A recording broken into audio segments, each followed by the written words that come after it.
সেদিন সকালবেলা ছাদে রোদ পোহাচ্ছিলাম, ছাদ থেকে এনাদের দেখা পেলাম। নিচে নেমে ভাই কালি আর ভুকুকে বিস্কুট খাওয়াচ্ছিল। এখানে একটা ভয়ঙ্কর ঘটনা ঘটে গেছিল। তারপর পিহু একটু কাঁধে চড়ে নিল। এরপর কালিরও একটু দাবি হলো যে আমাকেও একটু কাঁধে নাও, তাই ওর সঙ্গে এটা করা হলো। এরপর আমরা ভাইকে ট্রেনে তুলতে যাচ্ছিলাম। যাওয়ার পথে ওনাদের সাথে দেখা হলো। এই সমস্ত কিছু শোধ আমি তুলবো।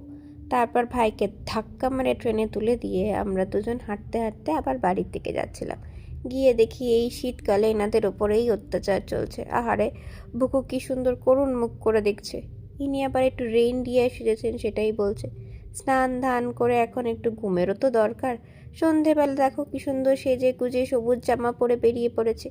ওরা চলে গেল ট্রেন ধরার জন্য। ওদের টাটা বাই বাই করে অটো করে আমি চলে আসছি শিমুরালি, কারণ ক্লাস আছে, সামনে প্রোগ্রাম। এখানে দেখো আম পাচক না কি যেন একটা খাওয়া হচ্ছে। চলো, ক্লাস শেষে এখন বাড়ি ফিরছি, টাটা।